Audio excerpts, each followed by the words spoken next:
Alors, moi je m'appelle Virginie et j'habite à Brest. J'ai 34 ans. Et toi, ma puce? Alma, Et t'as quel âge? 5 ans. Donc là, on est dans notre maison à Saint-Marc, qui est une baraque qu'on a achetée en 2012. C'est une maison qui date de 52, donc juste après-guerre. À l'époque, c'était que des champs tout autour. Apparemment, il y avait une ferme et ça faisait d'ailleurs pas partie de Brest. C'était une commune séparée de la ville de Brest qui a été rattachée dans les années 70. Il y a une autre baraque complètement identique à la nôtre, juste à côté. Et les deux ont été construites par la même famille, par un monsieur qui était docteur ou infirmier, je sais pas, qui a construit ça pour sa famille et pour son cabinet. Et puis c'est fait de briques et de broc. Donc nous, comme on l'a complètement rénové, on a vu comment c'était fait. Donc c'est fait avec des planches de bois disparates, pas du tout homogènes. Rien n'est standardisé et c'est juste 2 panneaux de bois qui composent la maison. Il n'y avait pas d'isolation, rien du tout. Voilà. Et nous on l'a refaite, on l'a agrandie. Ça avait déjà été en partie agrandi dans la véranda là où on est par la propriétaire avant nous. Et puis nous on l'a encore plus agrandi. Voilà. Donc ça n'a plus grand chose d'une baraque, mais à la base c'est toujours une petite maison temporaire et éphémère.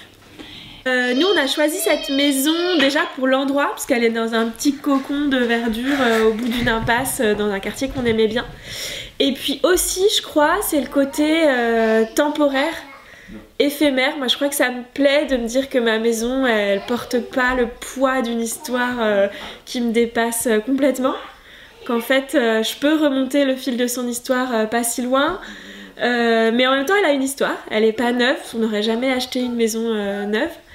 Donc il y a ça, il y a le côté aussi facile à bricoler, nous on aime bien faire tout nous-mêmes.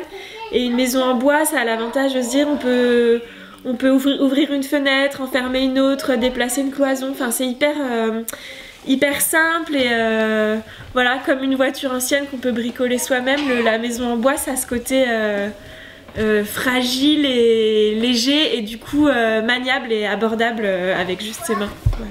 On l'a aimé tout de suite et on l'a acheté le soir même. Donc, mais on est un peu comme ça, mais on s'est pas trop posé de questions. Ouais, c'était clair et net. Et d'ailleurs, moi je me suis toujours dit que j'aimais bien voyager léger dans la vie. Mais ça me pose problème maintenant cette maison parce que je l'aime trop.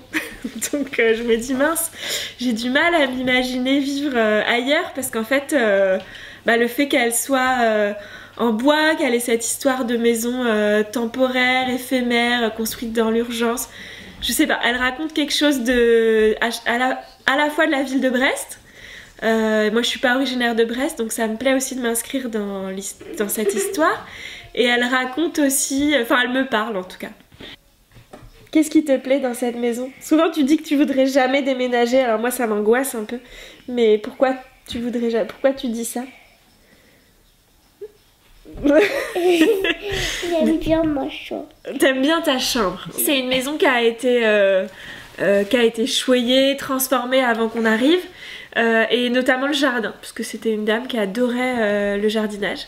Donc elle a hyper bien planté ce jardin et elle a fait que ça fleurit à peu près à chaque mois de l'année de façon circulaire. Voilà. J'aime bien les histoires de maisons aussi et du coup ça m'a interrogée, donc je suis déjà allée interviewer notre voisin qui a exactement la même maison pour voir pourquoi lui avait acheté cette maison, qu'est-ce qu'il ressentait dedans, enfin, et puis aussi l'interroger sur l'histoire parce qu'il connaît un peu mieux, lui c'est un Brestois vraiment de Saint-Marc depuis des années, donc il connaît un peu mieux l'histoire et on doit faire un apéro avec le fils du monsieur qui a construit les maisons et donc qui a grandi ici quand il était petit. Mais ça n'a pas encore eu lieu, mais c'est un projet qu'on a. Mais c'est un monsieur âgé maintenant, mais qui habite toujours dans le quartier. Ce qui m'intéresse, c'est l'histoire de la... Enfin, en ce moment là, l'histoire de la rue et de comment on habite les lieux. Enfin, ça a beaucoup changé, enfin, notamment parce que j'ai des enfants et que aujourd'hui ils peuvent plus jouer dans la rue parce qu'il y a trop de voitures. Et ma voisine qui a 85 ans, quand elle me raconte la vie qu'il y avait dans cette rue il y a 40 ans. Il y avait tous les petits qui jouaient dans la rue. Et voilà, et donc ça m'interroge aussi pas mal notre rapport à la ville et à l'espace dans la ville, quoi, et à la place qu'ont les enfants et les gens à pied dans la ville. C'est-à-dire qu'ils n'ont plus de place.